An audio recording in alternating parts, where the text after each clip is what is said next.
Jail से लौटी मां की पुकार, स्कूल ने 2 नाबालिग छात्राओं को निकाला भविष्य पर संकट।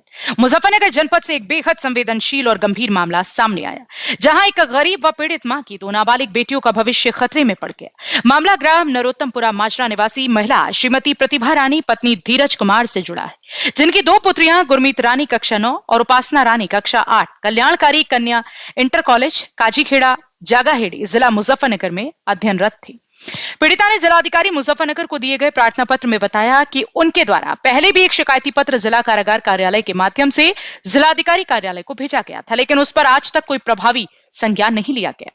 जेल से बाहर आने के बाद जब पीड़िता अपनी दोनों बेटियों को लेकर कॉलेज पहुंची तो कॉलेज प्रबंधन ने साफ शब्दों में पढ़ाने से इनकार कर दिया और दोनों छात्राओं की टीसी यानी स्थानांतरण प्रमाण पत्र थमा दी। प्रबंधक ने कहा कि बच्चों को कहीं और पढ़ा लिया जाए, यहां अब उन्हें नहीं पढ़ाया जाएगा।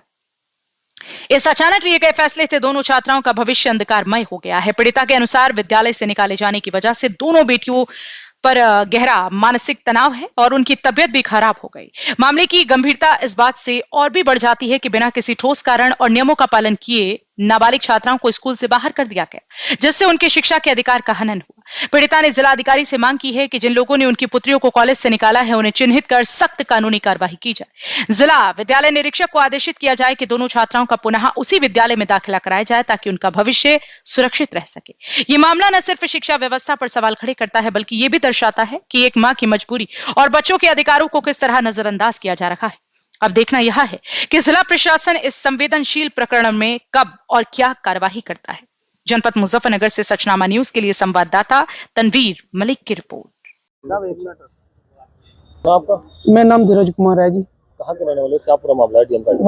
नरोत्तमपुर का है। हमारे गांव में एक छोटा सा झगड़ा हुआ था पड़ोसी के साथ में, उसमें हमें जेल में पुलिस वालों ने घेर दिए थे। हम अंदर चले गए तो हमारे बच्चे अकेले रह गए। हम दोनों पति पत्नी जेल में गए थे, हमारे बच्चे घर पे रह गए। वे स्कूल में जाने लगे तो स्कूल वालों ने ये कह के निकाल दिए कि तुम्हारे माँ बाप जेल में चले गए, हम तुम्हें पढ़ा नहीं सकते, जाओ, तुम्हारा नाम काट दिया। हमारे बच्चे 2-4 दिन बाद में मुलाकात पे गए हमारी दोनों की, तो हमें जाके पूरा वाक्य बताया कि स्कूल ने हमें इस तरीके से स्कूल से निकाल दिए। तो ये चीज़ हमने अंदर डीएम साहब और जज साहब दौरे पे गए थे, हमने उनके सामने बात रखी कि इस तरीके से हमारे बच्चों को स्कूल से निकाल दिया, तो अब तक कोई कार्रवाई नहीं हो पाई। बच्चे कौन सी क्लास में थे? बच्चे 9th क्लास में थी गुरमीत रानी और 8th क्लास में उपासना रानी थी। और मैडम की दबंगा है कि मैं नहीं पढ़ाऊंगी तो नहीं पढ़ाऊंगी, बोल रही है कि तुम बाल निकेतन स्कूल में बाल निकेतन जेल में रह गए हो, ऐसे बच्चों को हम पढ़ा नहीं सकते। मेरी मैडम छूटने के बाद में बच्चों को लेकर स्कूल में गई तो ये कह के भगा दिया स्कूल से कि जाओ, नाम काट दिया, डीएम के पास जाओ या किसी के पास। अब तुम कल्याणकारी इंटर कॉलेज जगाड़ी। कौन कौन सी क्लास के बच्चे हैं आपके? उपासना रानी 8th क्लास की है और गुरमीत रानी 9th क्लास की है।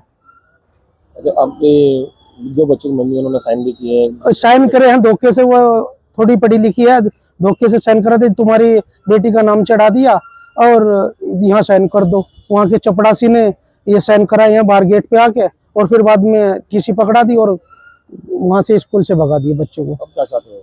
हम तो चाहते हैं मेरे बच्चों का भविष्य खराब ना हो और ऐसे व्यक्तियों के खिलाफ सख्त कानूनी कार्रवाई होनी चाहिए जिन व्यक्तियों की बदौलत बच्चे पढ़ नहीं पा रहे। पहली बात तो कोई लड़कियों को पढ़ाना नहीं चाहता, मेरे 3 बेटियां मैं पढ़ाना चाहता हूं, तो ऐसे छोटी मानसिकता के लोग हमें परेशान कर रहे हैं, गांव में भी और वहाँ भी स्कूल की तरफ से भी।